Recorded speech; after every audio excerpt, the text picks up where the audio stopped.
جی تو دوستو پہلے آپ یہ ویڈیو دیکھیں۔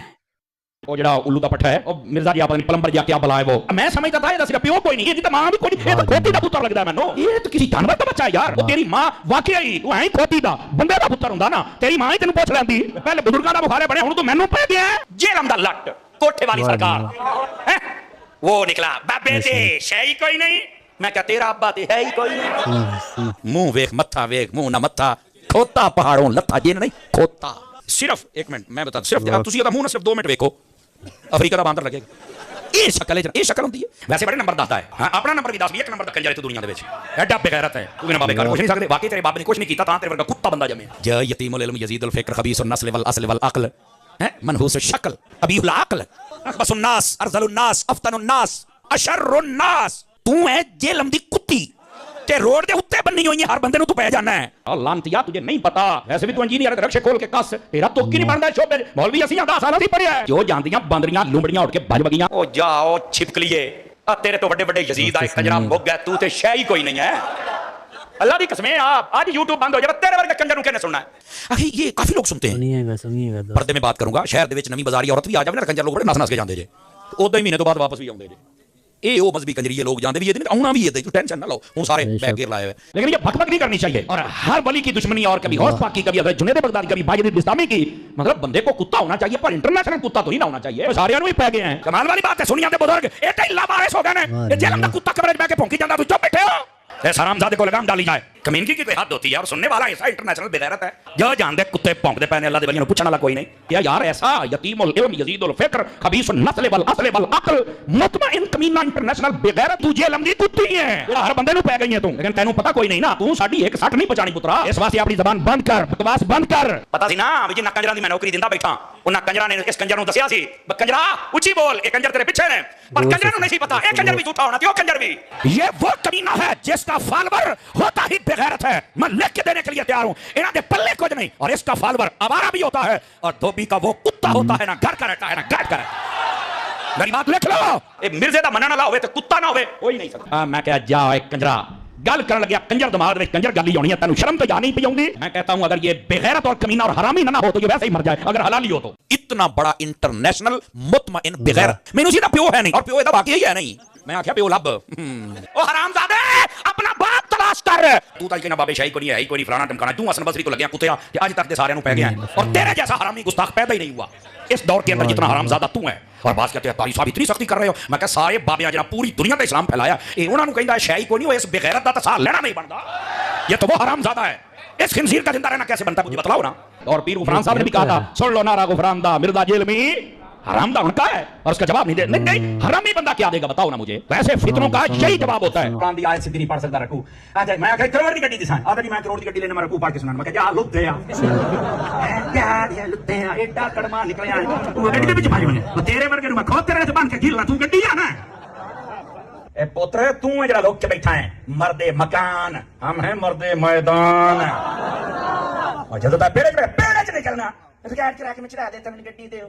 اللہ فرماتا ہے رب قاری الا القرآن والقرآن یلعنہ بہت سارے قرآن پڑھن والے ایسے قرآن نہ دیتے لعنت کریندا پیا اے لعنتی ہے جے تے قرآن لعنت کرتا ہے کوئی سچا بندہ سامنے چل کے بیٹھ جاوے میں انہیں کدی پڑھ جاوے کس واسطے جدوں کو مناظرے واسطے جانا میری امی نے بھی روکیا میں نے بندہ دا شیلی قبول کر لیا ہن میں کہ ان کو امی ابے جی نال گل کری کل پیو نہیں آ جانے ہن نہ کہ دسیا نہیں میں نے بندہ دا شیلی قبول کر لیا ہن میں کہ ان کو امی ابے جی نال گل کری کل پیو نہیں آ جانے ہن نہ کہ دسیا نہیں میں نے بندہ دا شیلی قبول کر لیا ہوں میں کہ ان کو امی ابے جی نال کر نکالا پیو نہیں آ جانے ہوں نہ کہ دسیا نہیں تماشے کرتے رہے یار بزرگاں کے خلاف گلاں چپ کر کے بیٹھے رہیے اور تواڈے منہ ول ویکھ کے یوں نہ کہو بھائی تینوں کی پتا جی اپنے پیو دا اپنا ہے نا جو کہ نہیں یہ ہے نا پیڑے چ نکل کے بہ نہ مڑ سنا میری شخص نے پتا یار یہ بھکاریاں نکالتا ہے کہ سارا جان جانتا تو گستاخ ہے اور گستاخاں واسطے مڑ مزاج فاروقی بھی تو رکھنا پڑتا ہے یہ بڑی بات ہے میری شخص نے پتا یار یہ بھکاریاں نکالتا ہے کہ سارا جان جانتا تو گستاخ ہے اور گستاخاں واسطے مڑ مزاج فاروقی بھی تو رکھنا پڑتا ہے یہ بڑی بات ہے میری شخص نے پتا یار یہ بھکاریاں نکالتا ہے کہ سارا جان جانتا تو گستاخ ہے اور گستاخاں واسطے مڑ مزاج فاروقی بھی تو رکھنا پڑتا ہے بکری ولی سرکار نے ابھی حالیہ ایک ویڈیو کے اندر اپنی گالیوں کی دلیل پہ یہ بات کی ہے کہ میرا جو مزاج ہے وہ مزاج فاروقی ہے، پہلے انہوں نے بریف کیا ہے کہ لوگ کہتے ہیں کہ میں گالیاں نکالتا ہوں، تو میں ان کو بتانا چاہ رہا ہوں کہ میرا جو مزاج ہے وہ فاروقی مزاج ہے گستاخوں کے اگینسٹ، اور ظاہر گستاخ ان کو صرف میں ہی رہ گیا ہوں. وہ لوگ جن کو ان کے اعلیٰ حضرت نے اسلام سے باہر نکالا ہوا ہے ان کے ساتھ انہوں نے پینگیں بڑھائی ہوئی ہیں اور اپنی توپوں کا رخ میری طرف کیا ہے، کیونکہ اس کے پیچھے ریزن یہ ہے کہ میں نے ان کے گھر سے نکل کر ان کی شکل ان کے عوام کو دکھائی ہے، جس کی وجہ سے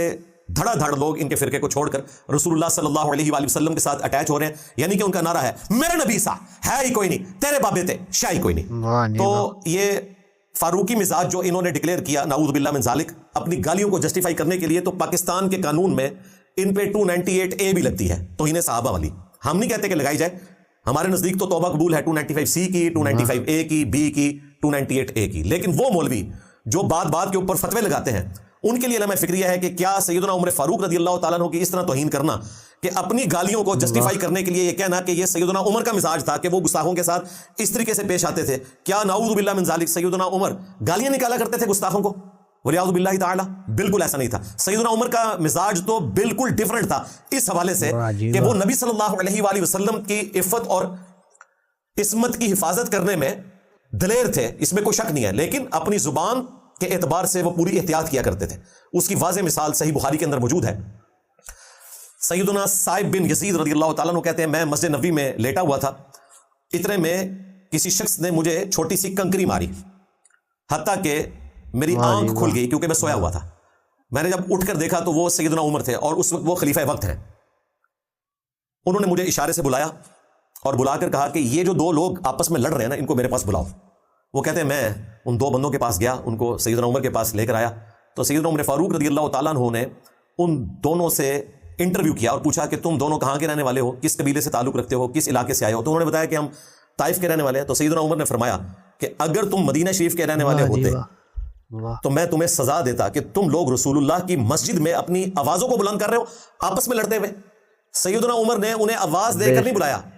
یہ بکری والی سرکار نے کہا کہ سیدنا عمر گالیاں دیتے تھے، نعوذ باللہ من ذالک. ظاہر ہے یہ مفہوم یہی بنتا ہے، وہ اپنی گالیوں کو جسٹیفائی کر رہا ہے کہ یہ جو میرا مزاج ہے یہ فاروقی ہے. اور سیدنا عمر کا مزاج یہ ہے کہ نبی الاسلام کی مسجد میں جو لوگ آواز بلند کر رہے ہیں سیدنا عمر نے ان کو آواز دے کر نہیں بلایا، کنکری پھینکی ایک صحابی کی طرف، وہ متوجہ ہوئے، ان کے ذریعے ان کو بلایا اور پھر ڈانٹا ان دو بندوں کو کہ تم لوگ رسول اللہ کی مسجد میں صلی اللہ علیہ وآلہ وسلم اپنی آواز کو بلند کر رہے ہو. تو سیدنا عمر کا تو مزاج یہ تھا. ایک دفعہ ان سے مس ہینڈلنگ ہوئی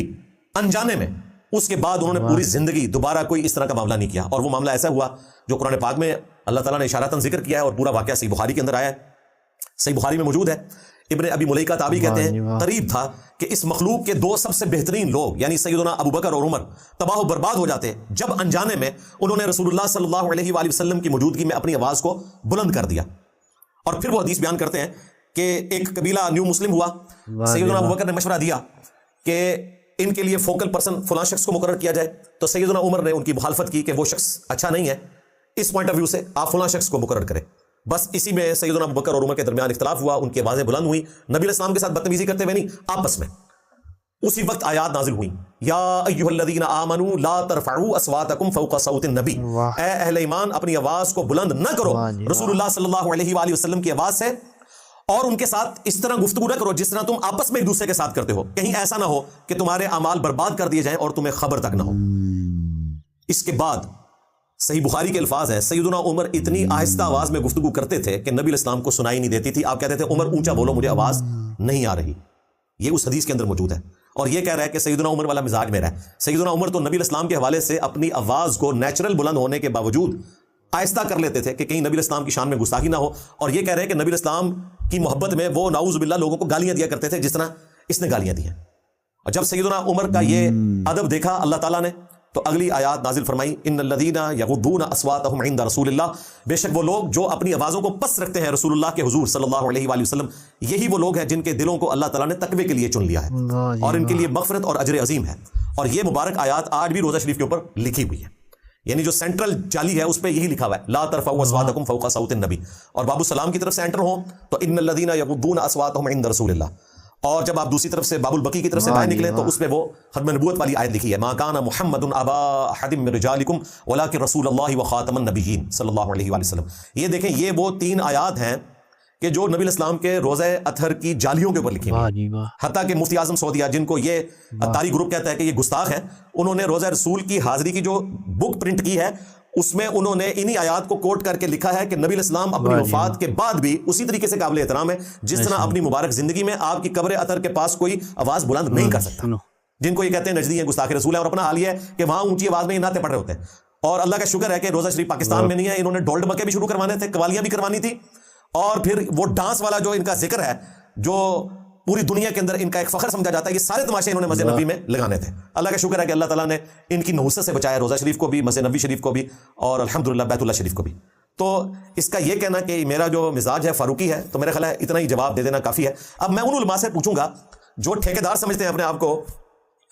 عظمت صحابہ کے، آج وہ کدھر ہیں کہ ایک بندہ اپنی گالیوں کو جسٹیفائی کرنے کے لیے سیدنا عمر فاروق رضی اللہ تعالیٰ عنہ کی طرف یہ بات منسوب کر رہا ہے کہ میرا مزاج ان کے والا ہے۔ یہ کون سا مزاج ہے کہ جس میں آپ گالیاں نکال رہے ہیں نبی علیہ السلام کے نام کے اوپر ان لوگوں کو کہ جنہوں نے آپ کے بزرگوں کو، جنہوں نے چشتی رسول اللہ، شبلی رسول اللہ، تھانوی رسول اللہ، صادق رسول اللہ، یہ سارے کلمے انڈورس کیے، آپ نے ان کی حرام کی کمائیاں کھائیں اور ان کے حق میں مناظرے لڑے۔ جو ان کو ایکسپوز کر رہا ہے اسے گستاخ ڈکلیئر کر کے سیدنا عمر کا سہارا لے کر یہ کام تو مجھے کرنا چاہیے تھا پھر کہ میں گالیاں نکالنا شروع کر دیتا اگر گالیاں جائز ہوتی۔ الحمدللہ میرا بھی مزاج فاروقی ہے، لیکن گالیوں کے حوالے سے نہیں، اس حوالے سے کہ میں الحمدللہ ایک تلوار سے سب کو لائن حاضر کرتا ہوں، اور یہ تلوار زبان کی تلوار ہے۔ چاہے غلام احمد قادیانی دجال ہو یا کوئی چشتی دجال ہو، بقول تمہارے، ہم تو 1,00,000 ٹن حسن ظن رکھتے ہیں کہ کسی بابے نے کلمہ نہیں پڑھایا ہوگا، چاہے کوئی تھانوی دجال ہو، چاہے کوئی شبلی دجال ہو، جن جن لوگوں نے ختم نبوت کے اوپر ڈاکہ مارا، ان سب کو ہم ایک نعرے سے لائن حاضر کرتے ہیں، میرے نبی سا ہے ہی کوئی نہیں، تیرے بابے تھے شاہ ہی کوئی نہیں، الحمدللہ۔ تو یہ علماء اب سامنے نکلے اور قانونی کارروائی کریں، چاہے وہ پنڈی کے مفتی حنیف قریشی صاحب ہوں حافظہ اللہ تعالی، چاہے لاہور کے ڈاکٹر اشرف جلالی صاحب ہوں حافظہ اللہ تعالی۔ میں یہ نام اس لیے لے رہا ہوں کہ تاکہ کوئی لگی لپٹی بات نہ رہے، یہ اس وقت گونگے شیطان بنے ہوئے ہیں، کوئی سامنے نہیں آ رہا، اور جب مجھ پہ جھوٹا الزام لگا تو یہ روڈز بلاک کر رہے تھے، دھمکیاں لگا رہے تھے، NCCIA کے آفس میں جا کے پولیس والوں کو دھمکیاں لگا رہے تھے۔ آج یہ سارے مرے پڑے ہوئے ہیں، ان کا سارا عشق صحابہ ختم ہو گیا، عشق رسول ختم ہو گیا، اور وہ جو بڑی انہوں نے ایک چیز لانچ کی ہوئی ہے اپنے ایک رہنما کے طور پر، حضرت معاذ اللہ، یعنی کہ ٹرمپ کے ناشتے والی سرکار، المعروف گلے پھاڑنے والی سرکار حضرت ہشام الہی ظہیر صاحب، آپ کہاں ہیں جناب؟ آپ تو بڑے فخریہ بتا رہے تھے ہم نے 298A پاس کروا لی ہے گستاخ صحابہ کے لیے، 10 سال کی قید ہوگی، اور یہ سارے کے سارے جو جرائم ہیں نان کمپاؤنڈیبل ہیں، ان کی توبہ بھی نہیں ہے۔ آپ لوگوں نے توبہ کیا کروانی تھی؟ کیا قانون کی گرفت میں لینا تھا اس بندے کو؟ آپ تو گونگے شیطان بن کے بیٹھے ہوئے۔ تو یہ بڑی حیران کن بات ہے، اور یہ میں نے آپ لوگوں کا زخم چھیلتے رہنا ہے اور عوام کو بتانا ہے کہ اللہ کا شکر ہے کہ جس طریقے سے یہ مناظرے والی بات میں ننگے ہو گئے، نیو ٹی وی سے بار بار بھاگ کر اس معاملے میں یہ ننگے ہو جائیں گے کہ ان کا صحابہ کرام سے کوئی لینا دینا نہیں ہے، بیسیکلی ان کی چندوں کی گیم ہے، اور ان کے چندوں کے اوپر میری وجہ سے ضرب پڑی ہے۔ حالانکہ میں نے کوئی چندہ بک نہیں بنائی، کوئی مسجد نہیں بنائی، کوئی مدرسہ نہیں بنایا، میں نے یہ بھی نہیں کہا کہ ان کو چندے نہ دیں، میں کہتا ہوں چندے بھی ان کو دیں، نمازیں بھی ان کے پیچھے پڑھیں، آپ الگ سے مسجد نہ بنائیں، کوئی مدرسہ نہ بنائیں، اس کے باوجود انہوں نے میرے ساتھ دشمنی پالی ہوئی ہے۔ تو یہ نہ سمجھیے گا میں دشمنی نکال رہا ہوں، نہیں، مجھے موقع ملا ہے کہ میں آپ کے عوام کو بتاؤں کہ یہ 2 نمبری کے اوپر مبنی ان کا عشق رسول ہے صلی اللہ علیہ وآلہ وسلم، عشق صحابہ اور اہل بیت کی تو ان کو توفیق ہی نہیں، لہٰذا ان کا تو ذکر ان کے ساتھ کرنا ہی ہم گستاخی سمجھتے ہیں۔ ان کا اہل بیت سے کیا لینے دینا؟ جو بنو امیہ کی چاکری کرنے والے لوگ ہیں، قاتلین حسین کا دفاع کرنے والے، قاتلین عمار بن یاسر کا دفاع کرنے والے، ان کے ساتھ تو میں یہ بھی نہیں بولنا چاہتا کہ دفاع اہل بیت کرنے والے، ان کا کوئی لینا دینا ہی نہیں اس کے ساتھ۔ اب بعض اوقات اس طرح کی جب میں سخت گفتگو کرتا ہوں لٹریچر کی لینگویج میں، شرعی طور پہ تو اس میں کوئی گرفت نہیں ہے، تو بعض لوگوں کو یہ وسوسہ آتا ہے کہ اتنی سخت زبان، گالیوں والی سرکار، بکری والی سرکار، گاڑیوں والی سرکار، حضرت معاذ اللہ، ٹرمپ ناشتے والی سرکار، اسی طریقے سے گلے پھاڑنے والی سرکار، تو یہ آپ نے کیوں اس طرح کے نام رکھے ہوئے ہیں؟ تو میں آپ کی یاد دہانی کے لیے بتاؤں کہ اللہ تعالیٰ نے مجھے قرآن پاک میں اجازت دی ہے، چونکہ میں مظلوم ہوں، میرے پہ یہ ظلم کرتے ہیں، مجھے یہ غلام احمد قادیانی دجال کے ساتھ ملاتے ہیں، مرزا جونیئر کہہ کے، حالانکہ ان کے بڑوں نے چشتی رسول اللہ، تھانوی رسول اللہ، شبلی رسول اللہ کو انڈورس کیا ہوا ہے، اس کے حق میں مناظرے لڑے ہوئے ہیں، آج تک ان کے ماننے والے حرام کی کمائیاں ان کتابوں کی کھا رہے ہیں، اور مجھے یہ کہتے ہیں کہ یہ مرزا جونیئر ہے۔ میں نے ان کو پہلے بھی بتایا تھا، آج پھر بتا رہا ہوں کہ میں مرزا سینئر ہوں۔ مرزا جونیئر تو تمہارا ہی بڑا تھا، ظاہر ہے، چشتی رسول اللہ ہو، تھانوی رسول اللہ ہو، شبلی رسول اللہ ہو، یا غلام احمد قادیانی دجال نے جو امتی نبی کہلایا، یہ سارے ایک ہی لائن کے لوگ ہیں۔ مجھے بار بار گھسیٹتے ہیں، تو میں ان کو ایکسپوز کروں گا، یہ مجھے قرآن نے حق دیا ہے، جب تم مجھے قادیانی کہو گے تو مجھے حق حاصل ہے کہ میں سچی بات کروں۔ لا يحب اللہ الجہر بالسوء من القول الا من ظلم،